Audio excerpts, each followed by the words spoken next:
ప్రేమ త్వరగా కోపపడదు. దేవునికి స్తోత్రం కలుగునుగాక.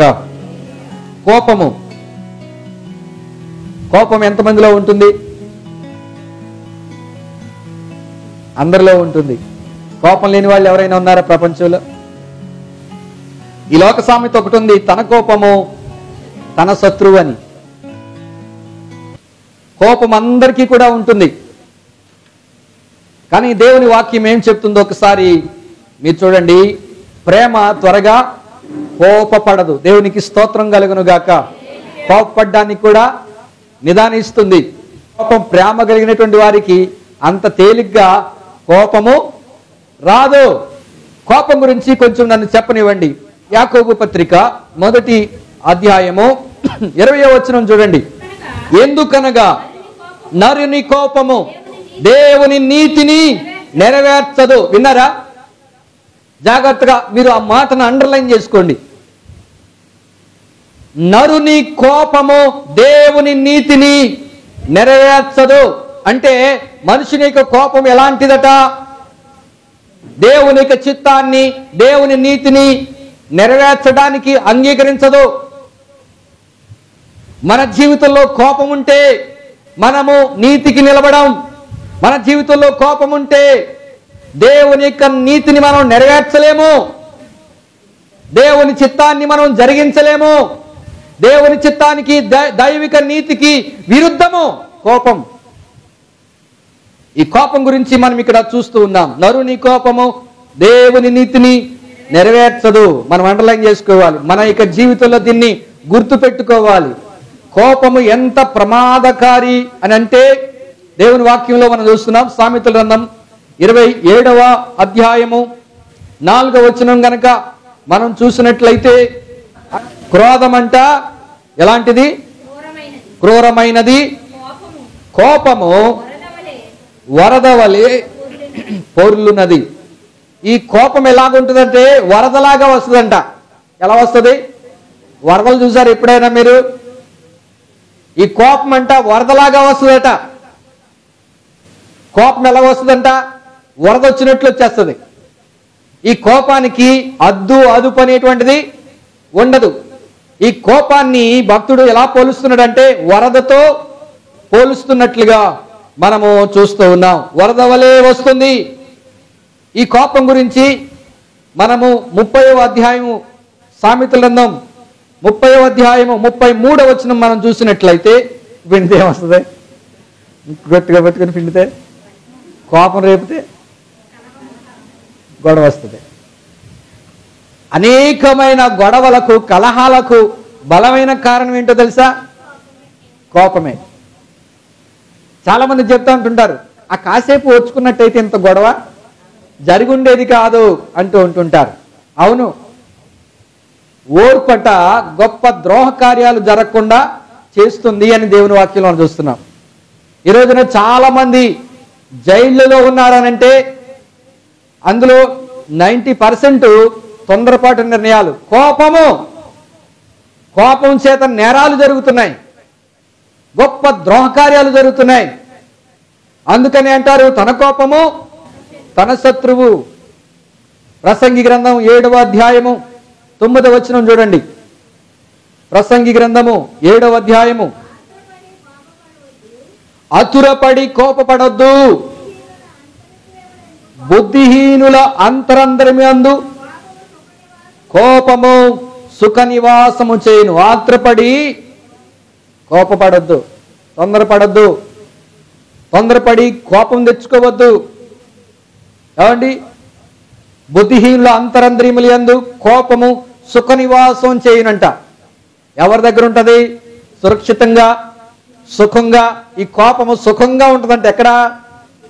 బుద్ధిహీనుల అంతరంద్రియములో సుఖ నివాసము చేయును. ఎంత భయంకరమో చూడండి. చాలా సురక్షితంగా ఉంటుందంట. అక్కడ చక్కగా విశ్రాంతి తీసుకుంటూ ఉంటుంది కోపం. అది కావలసినప్పుడు ఒక్కసారిగా లేస్తుంది. అది లేచినప్పుడు, ఆ కోపం లేచినప్పుడు ఏది పగిలిపోతుందో పగిలిపోద్ది. ఏమండి? అక్కడ ఏది ఉంటే దాన్ని బట్టేసుకుంటారు. అందుకని నేరాలు జరుగుతున్నాయి, బుద్ధిహీనులుగా ఉండొద్దు, బుద్ధిమంతులుగా ఉండండి. కోపంలో 2 రకాలు ఉన్నాయి. ఒకటి మంచి కోపం ఉంది, చెడ్డ కోపం కూడా ఉంది. ఎఫెసీ పత్రిక 4వ అధ్యాయము 26వ వచనంలో మనము చూస్తూ ఉన్నాం. కోపపడుడి గాని పాపము చేయకుడి, సూర్యుడు అస్తమించే వరకు మీ కోపము నిలిచి ఉండకూడదు. చాలా కుటుంబాల్లో కోపాలు ఉంటాయి. కొంతమంది భార్యాభర్తలు సంవత్సరాలు మాట్లాడుకోరు. అవునా కదా చెప్పండి? రోజు గొడవలకు కారణమవుతూ ఉంటారు. రోజు ఏదో ఒక సమస్య గిట్టనప్పుడు భార్యాభర్తల మధ్య వచ్చే ఎడబాట్లు చూడండి. ఒక వ్యక్తి మీద ద్వేషం పుడితే ఆ ద్వేషం లోపల ఉండడం వలన ఏదో ఒక గొడవ పెట్టుకుంటూ ఉంటుంటారు. ఏదో ఒక కోపం, ఏదో ఒకటి వంక, దేన్నో దాన్ని వంక పెట్టి తిడతా ఉంటుంటారు, డైరెక్ట్గా కాకుండా. అవునే కదా చెప్పండి? ఆ ఇంట్లో ఉన్నంత నరకం ఇంకెక్కడ ఉండదు. ఏదో గొప్ప అనుకుంటున్నారేమో, నేను గెలవాలి, నా భర్త మీద నేను గెలవాలి అని ఆమె అనుకుంటుంది. నా భార్య మీద నేను గెలవాలి, నాది పై చేయిగా ఉండాలి అని అతడు అనుకుంటాడు. కానీ వాళ్ళిద్దరికీ ఏ ప్రయోజనము కలగదో. వారు సంతోషాన్ని కోల్పోతారు, వారు సుఖాన్ని కోల్పోతారు, వారు ఆనందాన్ని కోల్పోతారు, మనశ్శాంతిని కోల్పోతారు. చివరిగా చెప్పాలంటే వారి జీవితాన్నే కోల్పోతారు. కోపం ఎంత ప్రమాదకారో ఒకసారి ఆలోచన చేయండి. ఒకవేళ ఏదో ఒక రకంగా మనలో కోపం ఉంది కాబట్టి, ఏదో రకంగా కోపము బయటకు వస్తుంది కాబట్టి ఆ కోపాన్ని మనము అణుచుకో. కీర్తనలు 37:8 ఉంది ఈ మాట, కోపమును మానుము, ఆగ్రహమును విడిచిపెట్టు. కోపాన్ని ఏం చేయాలంట? ఏం చేయాలి? మానివేయాలి. తిమోతికి రాసిన మొదటి పత్రిక 2వ అధ్యాయము 8వ వచనం చూడండి. కావున ప్రతి స్థలమందు పురుషులు కోపమును సంశయమును లేనివారై పవిత్రమైన చేతులెత్తి ప్రార్థన చేయవలనని కోరుచున్నాను. తిమోతికి పౌలు రాస్తూ ఉన్నాడు, కావున ప్రతి స్థలమందు పురుషులు కోపాన్ని మానేయండి, కోపాన్ని సంశయాల్ని లేనివారై పవిత్రమైన చేతులెత్తి. హల్లెలూయా. మరి చేతులు ఎలా ఉండాలి? పవిత్రంగా ఉండాలి.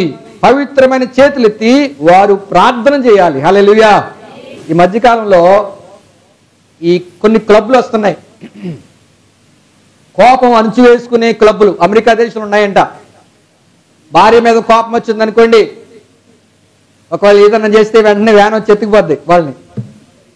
ఏమండి, వ్యాన్ వస్తుంది, పోలీసు వాళ్ళు వస్తారు, ఆవిడ ఒక్క ఫోన్ కాల్ కొడితే చాలు, వస్తారా ఆయన తీసుకెళ్ళిపోతారు, ఇంకేం మాట్లాడరు. అందుచేత జాగ్రత్త. కాబట్టి ఈ కేసులు ఉన్నాయి కాబట్టి, చట్టం ఉంది కాబట్టి, భార్య మీద చేయి చేసుకోవడానికి లేదు, లేకపోతే భర్త మీద అఘాయిత్యం చేయడానికి లేదు కాబట్టి ఎలా తప్పించుకోవాలనే ఆలోచన వస్తే కొంతమంది ఒక క్లబ్ పెట్టారు. ఆ క్లబ్ ఏంటో తెలుసా? భార్య మీద కక్ష తీర్చుకోవడానికి, లేకపోతే భర్త మీద కక్ష తీర్చుకోవడానికి. ఆ క్లబ్లోకి వెళ్ళిన తర్వాత పాత కారులు, ఏమండి, రకరకాల వస్తువులు అక్కడ ఉంటాయన్నమాట. మీ టీవీలో చూస్తుంటారేమో. వారి కోపం అంతా తీర్చుకోవడానికి ఒక సుత్తి ఇస్తారు, పెద్ద సుత్తోటి ఇస్తారు. ఆ కోపం అంతా, ఆగ్రహం అంతా వ్యక్తపరచడానికి ఆ సుత్తు పట్టుకెళ్ళి ఆ పాతకారుల మీద దడేలు అని బాధేస్తూ ఉంటుంటారు అనమాట. కోపం అంతా తీరేదాకా అలా చేస్తూ ఉంటుంటారు అనమాట. మరి కోపం తీరుతుందో లేదు నాకైతే తెలియదు, కానీ మొత్తం మీద వాళ్ళ మీద తీర్చుకోవాల్సిన కోపం వస్తే కొంతమంది కుండలు బదులు పెట్టేస్తుంటారు, సొట్టలు పడిపోతారు. కొన్ని ఇంట్లో సొట్టబడిన చెంబులు, సొట్టబడిన బిందులు ఉంటాయి కదా, నిజమే కాదు చెప్పండి? వాటికి కూడా స్టోరీ ఉంటుంది. ఎలా పగిలిపోయిందా ఇది అని అంటే, ఎలాగా సొట్టబడిందా ఇది అంటే ఏదో కారణం ఉంటుంది. కోపం వచ్చి దేన్నో దాన్ని ఇసిరేయడం, శబ్దం చేయడం, ఇలాంటివి చేస్తూ ఉంటుంటారు చాలా మంది. అందుకనే కోపాన్ని మానివేయాలి. కోపము వస్తే ఆ కోపాన్ని అణుచుకోవడానికి ప్రయత్నం చేయాలి. కోపము ఈవినింగ్ వరకే, ఈవినింగ్ నుంచి సమాప్తం అయిపోవాలి. ఒకవేళ అది కాదని ఉంటే, ఇందాక మనం చదువుకున్నాం, కోపము సామెతలు 27:4 ప్రకారం కోపం వరద వలె పొర్లుతుంది, అది చాలా ప్రమాద స్థాయికి తీసుకెళ్తుంది, అది సుఖనివాసం చేస్తుంది, ప్రమాదాలకు దారి తీస్తుంది అనే విషయాన్ని మనం గమనించాలి. చివరికి మనం ఏమవుతాం? మత్తయి సువార్త 5వ అధ్యాయం 22వ వచనంలో తన సహోదరుని మీద కోపపడు ప్రతివాడు విమర్శకులోనగును, తన సహోదరుని చూచి వ్యర్థుడా అని చెప్పువాడు మహాసభకులోనగును, ద్రోహి అని చెప్పువాడు నరకాగ్నికి లోనగును. విన్నారా? కోపం చివరికి ఎక్కడికి తీసుకెళ్తుందో చూడండి. ఎక్కడికి తీసుకెళ్తుందో చూడండి. నరకానికి తీసుకెళ్ళిపోద్ది, విమర్శకు తీసుకెళ్ళిపోతుంది, తన సహోదరుని మీద. ఇక్కడ ఒక ఫుట్నోట్లో ఒక మాట ఉంటుంది చూడండి. నిర్నిమిత్తముగా అనవసరమైన కోపాలు, పనికిరాని కోపాలు, అవసరం లేని కోపాలు, అసమాటు ఏదో ఒకటి లేవనెత్తుతూ ఉంటుంటారు. ఏదో గొడవ, నిద్ర పట్టదు, లేకపోతే మనశ్శాంతి ఉండదు. కొంతమందికి ఇలాగా గై మనకపోతే మనశ్శాంతి ఉండదు. వాళ్ళ సాటిస్ఫాక్షన్ కోసం ఇతరుల యొక్క మనసుల్ని పాడు చేస్తూ ఉంటుంటారు. తన సహోదరుని మీద నిర్నిమిత్తముగా కోపపడు ప్రతివాడు విమర్శకులోనగును. దేవుడు విమర్శించబోతాడనే సత్యాన్ని మనం మర్చిపోకూడదు. ఆదికాండంలోనే విమర్శ జరిగింది. మీరు చూడండి, కయీను విమర్శింపబడ్డాడు. దేవుని వాక్యంలో మనం చూసినట్లయితే ఆదికాండం 4వ అధ్యాయము 5వ వచనం, కయీనును అతని అర్పణను ఆయన లక్ష్య పెట్టలేదు, కాబట్టి కయీనుకు మిక్కిలి కోపం వచ్చి అతడు తన ముఖము చిన్నబుచ్చుకొనగా, యెహోవా కయీనుతో, నీకు కోపమేలా, ముఖము చిన్నబుచ్చుకొని ఉన్నావేమి? నీవు సత్క్రియ చేసినడలా తల ఎత్తుకునవా, సత్క్రియ చేయనిడలా వాకిట పాపం పొంచి ఉండును, నీ ఎడల దానికి వాంఛ కలుగును, నీవు దానిని ఏలుదు అనేను. జాగ్రత్తగా మీరు గమనించండి. ఇక్కడ కయీను ఎలా మారిపోయాడో మీరు ఒకసారి ఆలోచన చేయండి. దేవుడు కయీను అర్పణ అంగీకరించలేదు. అవునా కదా? చెప్పండి, ఎందుకు అంగీకరించలేదు? దేవుడు మన అర్పణలు అంగీకరిస్తున్నాడా లేదా అని కూడా మనం చూసుకోవాలి. మనలో కోపము, ద్వేషము, అసూయ, ఈ దుర్గుణాలు మన జీవితాల్లో ఉండి దేవుడికి అర్పణలు అర్పిస్తే ఆ అర్పణను దేవుడు అంగీకరించడు. వింటున్నారా? ఆ అర్పణ దేవుడు స్వీకరించడు. మనకు కయీను ఉదాహరణగా మనకు కనిపిస్తాడు. ఎందుకంటే కయీను గురించి మనం చూస్తున్నాం, అతడు కోపిస్తాడు. అతనిలో ఏ దుర్గుణం ఉందో చూడండి. అతని కోపము ఎలాగూ అయిందో మీరు చూడండి. అతడు కోపం తెచ్చుకున్నాడంట, మిక్కిలి కోపము. ఏం కోపం అంటే ఇది? మిక్కిలి కోపం, భయంకరమైన కోపం అతనికి వచ్చేసింది. కోపం వస్తే, దేవుడి మీద కోపం వస్తే ఏం చేస్తారు? మీకు దేవుడి మీద కోపం వస్తే ఏం చేస్తారు? పాస్టర్ గారి మీద కోపం వస్తే ఏం చేస్తారు? చర్చిని మార్చేస్తారు. అవునా? పాస్టర్ గారి మీద కోపం వస్తే, ఈ మధ్య పాస్టర్ గారి మీద కోపం, ఎవరెవరి మీదో కోపం వస్తే పాస్టర్ గారి మీదకి వచ్చేస్తుంది. అది అంచేత వేరే వేరే చర్చిలకి వెళ్ళిపోతున్నారు. పాస్టర్ గారు ఎంతవరకు చెప్పండి? వాక్యం బోధిస్తారు, అవసరానికి ప్రార్థన చేస్తారు, ఇంటికి వచ్చి పరామర్శిస్తారు. అవునా కదా? చెప్పండి, ఇంకేమైనా ఉంటాయో చెప్పండి. ఈ మాత్రం దానికి పాస్టర్ గారి మీద కోపం, సంఘం మీద కోపం, ఇవన్నీ అవసరమా? చెప్పండి. మన మనసు ఎలా ఉందో ఒకసారి ఆలోచన చేయండి. మన యొక్క కోపము దేవుని నీతిని నెరవేర్చదు. నీ ప్రవర్తన మార్చుకోవాలి, చర్చిని కాదు. మందిరాన్ని మార్చుకున్నంత మాత్రాన నీ జీవితం మారదు. నీ ప్రవర్తన మార్చుకోవాలి. దేవుడు నీతో మాట్లాడుతున్నప్పుడు నా జీవితంలో అలాంటి లోపాలు ఉంటే వాటిని సరిచేసుకోవాలనుకోవాలి. కయ్యేనే మాత్రం కూడా మారు మనసు లేదు. మారు మనసు లేనాడు కయ్యేను. చివరాఖరికి కయ్యేను ఏం చేశాడంటే, ఆ కోపము చిర్రెత్తుకొచ్చేసి తన సహోదరుని మీద, తన తమ్ముడి మీద ద్వేషం పెరిగిపోయి, అసూయ పెరిగిపోయి,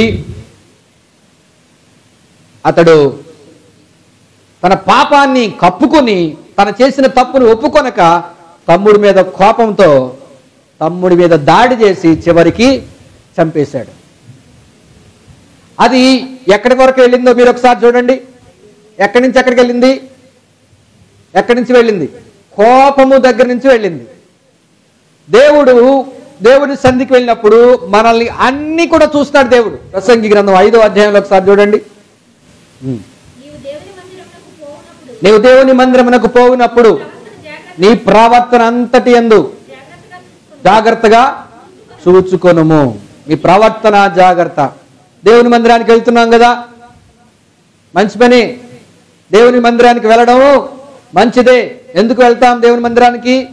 ఆయన ప్రజలతో కలిసి ఆయన్ని ఆరాధించడానికి, ఆయన ప్రజలతో కలిసి ఆయన వాక్యాన్ని వినడానికి, ఆయన ఏం బోధిస్తున్నారు వినడానికి, ఆయన ప్రజలతో కలిసి ఆయనకి ప్రార్థించడానికి, ఆయన ప్రజలతో కలిసి ఆయనకి కృతజ్ఞతార్పణలు చెల్లించడానికి, ఆయన ఎదుట సాక్ష్యం ఇవ్వడానికి మనం దేవుని మందిరానికి వెళ్తాం. హల్లెలూయా, హల్లెలూయా.